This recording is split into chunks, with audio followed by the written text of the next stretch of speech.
तो जी यार ये है स्टूडियो बाय MTJ। तो यार करंटली ये आपको 4,300 रुपये में 100 ml की बॉटल मिलती है। हम इसको स्प्रे करेंगे और देखेंगे कि क्या कॉम्पोजिशन है, किस चीज़ पे बेस की गई है। थोड़ी सी परफ्यूम के बारे में आप लोगों को नॉलेज दूंगा और एंड में इसकी समरी दूंगा कि इज़ दिस वर्थ इट और नॉट। इवन तो मुझे पता है कि ये जो स्टूडियो है ये स्ट्रॉन्गर विद यू इंटेंसली जो खुशबू है बाय जॉर्जियो अरमानी, उसकी उन्होंने इम्प्रेशन बनाया है। लेकिन अभी जो मैं इसके अंदर से स्मेल कर सक रहा हूँ वो टोटली ऑपोजिट है। अभी ये काफ़ी फ्लोरल, सिट्रसी, मस्की, स्वीट, वनीलिक खुशबू है। थोड़ा थोड़ा सिनेमन इसके अंदर है। लेकिन जो स्ट्रॉन्गर विद यू इंटेंसली है वो मैंने पर्सनली यूज़ की हुई है काफ़ी। मुझे पता है कि उसके अंदर एक काफ़ी वुडी टॉप में सिनेमिक नोट है, वो इसके अंदर बहुत ज़्यादा प्रेजेंट नहीं है। थोड़ा थोड़ा एयर में है लेकिन डोमिनेट नहीं है। तो उससे मुझे लगता है कि इसकी कॉम्पोजिशन में और स्ट्रॉन्गर विद यू इंटेंसली की कॉम्पोजिशन में काफ़ी डिफरेंस है। अभी ये मुझे आ रही है जिस तरह लेवेंडर, रोज़, लिनोलिल एसीटेट, बर्गमॉट, ऑरेंज, इनका यूज़ इसके अंदर हुआ है। सिट्रस हैवी ये फ्रेग्रेंस है। बीच में इसके अंदर थोड़े से मस्की नुआंसेस हैं, वनीलिक है, थोड़ी थोड़ी सिनेमिक है। लेकिन वो मैजिक इसने एग्जैक्टली कैप्चर नहीं किया जो स्ट्रॉन्गर विद यू इंटेंसिटी के अंदर है। ज़ाहिर है उनकी कंपोजिशन में, रॉ मटेरियल में, क्वालिटी में काफ़ी डिफरेंसेस हैं। मैं कहूँगा कि ये 1-to-1 क्लोन उसका नहीं है। इंप्रेशन उसका है लेकिन कंपोजिशन में काफ़ी डिफरेंसेस है। एक्चुअली जिसके अंदर सिनेमन का नोट है वो बहुत ज़्यादा सिंथेटिक स्मेलिंग, कुछ इसके बारे में ऑफ है सिनेमन नोट के बारे में। मैं ये कहूँगा कि MTJ का ये मेरा पहला एक्सपीरियंस है। हमारे चैनल पे रिव्यू भी इसका पहला है। MTJ की जो क्वालिटी है ना वो ऑन पार नहीं है बोनेंजा सतरंगी और अगर आप जुनैद जमशेद के परफ्यूम्स के बारे में बात करते हैं, क्योंकि मुझे लगता है ये थोड़ा सा उनसे छोटा ब्रांड है तो ये इतने बल्क में या इतनी ज़्यादा अमाउंट में भी ले नहीं सकते, जिससे इनकी जो है ना कॉस्ट थोड़ी कम हो जाए। और इस वजह से ज़रा क्वालिटी पे इसमें कॉम्प्रोमाइज़ मुझे फील हो रहा है personally. This is my personal opinion. हो सकता है आपको ये फील ना हो लेकिन मुझे इसमें फ़ील हो रहा है। काफ़ी क्लॉइंग खुशबू अब बनती जा रही है, मेरे हाथ से आ रही है लेकिन मुझे बहुत क्लॉइंग खुशबू है। लेकिन ये चेंज नहीं हो रही बिल्कुल भी, तो उससे पता लगता है कि ये इसमें नेचुरल्स का यूज़ इसके अंदर इतना नहीं है। Not quite a base heavy fragrance. तो आई एम क्वाइट डिसअपॉइंटेड। लेकिन शायद हो सकता है कि ये मैं ही हार्श हूँ या मेरा अपना पर्सनल पर्सपेक्टिव होगा, आप लोगों का थोड़ा सा डिफरेंट भी हो सकता है। स्ट्रॉन्गर विद यू इंटेंसली का जो पूरा DNA है, सारे फ्लैंकर्स हैं, इनके अंदर क्वालिटी का होना मैटर करता है, क्योंकि ये जो अरोमा केमिकल्स हैं ना ये इतने फॉरगिविंग नहीं होते अगर इस DNA को आप कॉपी करते हैं। अगर आप डियोर सवाज को कॉपी करते हैं तो दे कैन बी फॉरगिविंग, क्योंकि वो बहुत कॉमन मटेरियल्स हैं और ब्लू फ्रेग्रेंस है, तो वुमन ब्लू फ्रेग्रेंसेस को कॉपी करना ईजी होता है। I can give props for effort, लेकिन यह है कि अब मुझे थोड़ा सा फील हो रहा है कि वाई क्वालिटी मैटर्स। मेरे पास अब और इसके बारे में कुछ कहने के लिए नहीं है।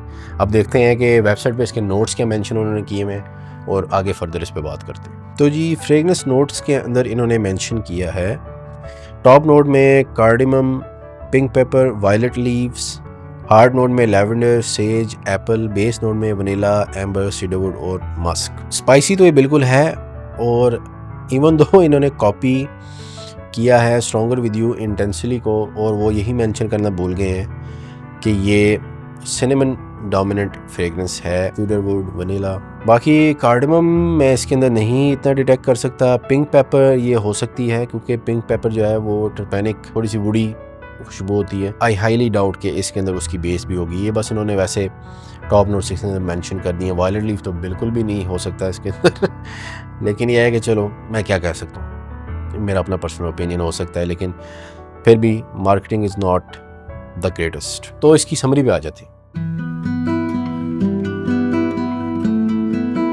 Quality is not the best, और हमने ये देखा है कि जिस तरह जे डॉट है, बोनेंजा सतरंगी है, वो कम प्राइसेस में भी अच्छी क्वालिटी देते हैं जो कि एक्सेप्टेबल क्वालिटी होती है। नॉट द हाईएस्ट लेकिन नॉट द वर्स्ट। तो मैं भी ये कहूँगा this is not the worst. मैंने इससे बहुत लोअर क्वालिटी की फ्रेग्रेंसेस भी सूंघी हैं लेकिन मेरे लिए ये इम्प्रेशन अच्छा नहीं है। मैं इसको दूंगा C+ ग्रेड। परफ्यूमरी के अंदर जैसे जैसे आप रॉ मटेरियल की क्वांटिटी को बढ़ाते हैं तो आपकी कॉस्ट पर ग्राम जो है वो कम होती जाती है। इस तरह ये जो बड़ी बड़ी कंपनीज़ हैं वो रॉ मटेरियल्स लेती हैं तो उनको जो ऑयल की कॉस्ट पड़ती है वो लिटरली मिनिमल डॉलर्स के अंदर होती है, और वो आपको बहुत महंगा परफ्यूम बेचते हैं क्योंकि इसके अंदर पैसे कंपोजिशंस, मार्केटिंग, इन चीज़ों के जो पैसे हैं वही आपसे लेते हैं। लॉन्गेविटी और प्रोजेक्शन इसकी अच्छी है, डिसेंट है। प्रोजेक्शन इसकी डिसेंट है, सियाज नहीं है, बहुत बेस हैवी ये फ्रेगरेंस नहीं है। प्रोजेक्ट करती है, फ्लीटिंग खुशबू है, इवन दो इसको फ्लीटिंग नहीं होना चाहिए, इसको बेस हैवी होना चाहिए, लेकिन फिर भी क्योंकि बेस नोट्स अमूमन मैंने देखा है कि वो ज़्यादा कॉस्ट करते हैं, तो इन्होंने बेस हैवी इसको नहीं बनाया और इसको लाइट एरी फ्लीटिंग प्रोजेक्टिंग खुशबू बनाया है। उसके साथ लॉन्गेविटी इसके अंदर आएगी क्योंकि ये जिस तरह की कंपोजिशन है इसके अंदर लॉन्गेविटी होती है, लेकिन फिर भी ये इससे ज़्यादा लॉन्ग लास्टिंग हो सकती है। लॉन्गेविटी के लिए इसको मैं B- ग्रेड दूंगा और प्रोजेक्शन के लिए मैं इसको B ग्रेड दूंगा। टॉप नोट डोमिनेंस की वजह से ये काफ़ी प्रोजेक्टिंग फ्लीटिंग खुशबू लगती है शुरू में कि फैल भी रही है तो रह भी रही है, लेकिन यह है कि ये बहुत जल्दी बर्न आउट हो जाएगी और बहुत जल्दी स्किन सेंट बन जाएगी। एवेपोरेशन कर्व है उसको थोड़ा सा देख के चलना पड़ता है, बहुत ज़्यादा फ्लीटिंग खुशबू भी ना हो और बहुत ज़्यादा बेस हैवी भी ना हो। लेकिन मुझे नहीं लगता कि इन खुशबुओं के लिए ये मैटर करता है, इनका बस काम है खुशबू को कॉपी करना और मार्केट में लोगों को बेचना। आप लोग पसंद करते हैं तो वो बेचते हैं। समर के लिए नहीं है, बहुत ही क्लॉइंग खुशबू हो सकती है, क्वालिटी भी इसकी अच्छी नहीं है, तो ये समर में बहुत तंग करेगी। हाँ, विंटर में आप इसको यूज़ कर सकते हैं, कोल्डर वेदर्स में आप इसको यूज़ कर सकते हैं। ये आपकी सिग्नेचर तो मैं नहीं कहूँगा सिग्नेचर होगी कि आउट गोइंग फ्रेगरेंस हो सकती है, बहुत ज़्यादा ओकेजन्स में कहूँगा इसके लिए नहीं है, इतनी वर्सेटाइल ये खुशबू नहीं है, सीजनल हिसाब से भी वेरिएबिलिटी के हिसाब से भी। तो एंड में क्वेश्चन आ जाता है, इज़ दिस वर्थ इट? वैसे मुझे कहते हुए अच्छा नहीं लगता कि इतनी ये खुशबू कॉस्ट नहीं करती, लेकिन फिर भी for me this is not worth it. मैं कहूँगा you can skip this one. आप इसके बजाय कोई और इम्प्रेशन या क्लोन इनका देख लें और आप वो चूज़ करें। मुझे नहीं लगता कि ये इतने पैसों में भी वर्थ इट है। वैसे भी अगर इसका DNA देखा जाए तो ये इतना मैस अपीलिंग नहीं है, हर किसी को सिनेमन और ये वुडी स्वीट नोट्स अच्छे नहीं लगते। उस पॉइंट ऑफ व्यू से भी देखा जाए और क्वालिटी के पॉइंट ऑफ व्यू से भी देखा जाए तो मैं ये कहूँगा कि this fragrance is not worth it. तो do not blind buy this fragrance, you have to try.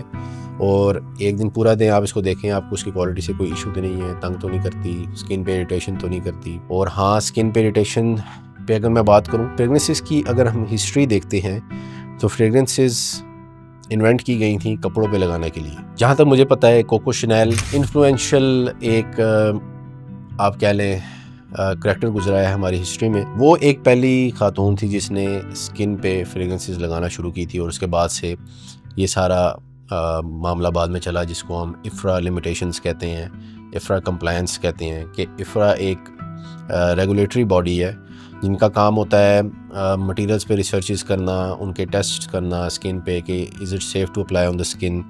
अगर मसला आता है तो वो बैन कर देते हैं मटेरियल को, अगर हायर क्वांटिटीज़ में इशू आता है तो वो उसकी अमाउंट को रिस्ट्रिक्ट कर देते हैं। तो उस वजह से मैं ये कहूँगा कि अगर आपने फ्रेगरेंसेस को अप्लाई करना है and you regularly wear fragrances, तो प्लीज़ आप मॉइस्चराइज़ ज़रूर करें अपनी स्किन को, क्योंकि जो ड्राई और डैमेज स्किन होती है वो ज़्यादा वल्नरेबल होती है इन ऑयल्स के लिए। क्योंकि स्किन ड्राई है और उसका काम है कि अगर ऑयल है तो उसको सोक करे।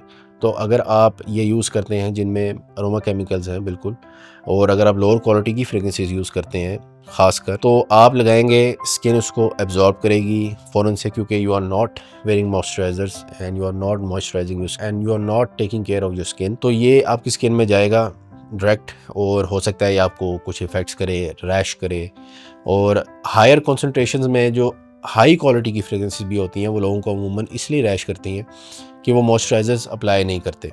दूसरा सीजनल फैक्टर भी इसके अंदर आ जाता है कि कौन सा सीज़न चल रहा है। मैंने अमूमन देखा है गर्मियों में स्किन काफ़ी वल्नरेबल होती है क्योंकि स्ट्रेस होता है स्किन पे हीट का, उसकी वजह से स्किन के जो मॉलिक्यूल्स होते हैं उनमें मैं देख रहा था कुछ सॉफ्टनेस होती है, अजीब रिएक्ट करते हैं। तो हो सकता है समर में ये आपको ज़्यादा तंग करे। मेरी रिकमेंडेशन ये है कि पहले मॉइस्चराइज़ करें स्किन को, नेक को, अगर आप जहाँ भी स्किन पे लगाते हैं उसको मॉइस्चराइज़ रखें, रेगुलर मॉइस्चराइज़र यूज़ किया करें। इसके अलावा कोशिश करें कि अच्छी से अच्छी क्वालिटी की फ्रेगरेंस जो है वो यूज़ करें स्किन पे। अगर लोअर क्वालिटी है तो मैं ये कहूँगा कि आप इसको स्किन पे लगाने से अवॉइड करें, लेकिन आप लगा सकते हैं, इट्स सेफ़ है तो वो सेल कर रहे हैं, लेकिन फिर भी मैं उसको थोड़ा सा अवॉइड करता हूँ। तो अगर आप मॉइस्चराइज़र भी यूज़ नहीं करते फिर तो आप स्किन पे इसको अप्लाई ना करें, फ्रेगरेंसेस को, इवन हायर क्वालिटी वंस को भी। तो ये एक छोटी सी आप लोगों के लिए रिकमेंडेशन थी। इसी के साथ इस रिव्यू को ख़त्म करता हूँ। इंशाल्लाह नेक्स्ट वीडियो में आप लोगों से मुलाकात होगी। लाइक, शेयर और सब्सक्राइब ज़रूर कीजिएगा और इंशाल्लाह नेक्स्ट वीडियो में आप लोगों से मुलाकात होगी। अभी के लिए मुझे इजाज़त दें। अल्लाह हाफ़िज़।